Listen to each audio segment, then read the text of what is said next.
O atacante Bruno Sávio, um dos destaques do sistema ofensivo do Guarani Futebol Clube, foi desfalque nas últimas rodadas, se recuperando da Covid-19. Depois de cumprir seu período de isolamento social, Bruno Sávio seguiu com a delegação para a cidade de Maceió, esteve em campo em toda a primeira etapa durante a partida contra o CRB e a gente teve a oportunidade de bater um papo com o Bruno Sávio pela TV Guarani na manhã dessa quarta-feira, depois do treinamento lá no CT da Portuguesa, antes da viagem do Bugre para Cuiabá. Vamos ver o que fala o atleta desse período de recuperação e de como ele passou por esse problema da Covid-19, além da projeção do Bruno Sávio para a sequência do Campeonato Brasileiro da Série B.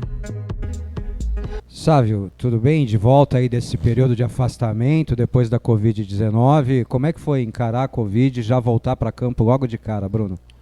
Então, eu acabei tendo bastante sintomas, assim, fiquei bem mal alguns dias, mas graças a Deus aí pude estar recuperando rápido e tá tendo condições de jogo para poder estar ajudando a minha equipe. Fico muito feliz por ter voltado a jogar, por ter contribuído dentro de campo, mas infelizmente triste com a derrota. Agora vem um jogo contra o Cuiabá, fora de casa, mais uma decisão para o Guarani, são 4 jogos nessa reta final. Como é que você e o grupo estão enxergando essas 4 partidas? Olha, a gente sabe que são 4 jogos muito difíceis.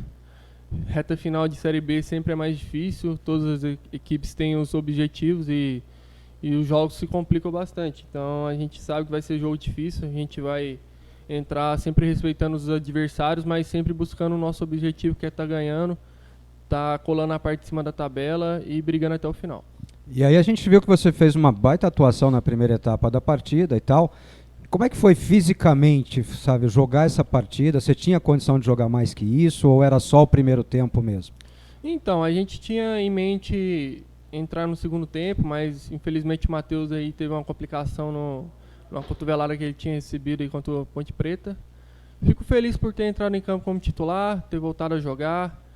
A condição pesa um pouquinho porque eu vinha 10 dias parados, né? E 10 dias passando mal, mas dei o meu melhor, procurei me doar o máximo dentro de campo para poder ajudar meus companheiros. Sávio, obrigado, bom jogo, boa sorte, que dê tudo certo lá em Cuiabá. Valeu, obrigado.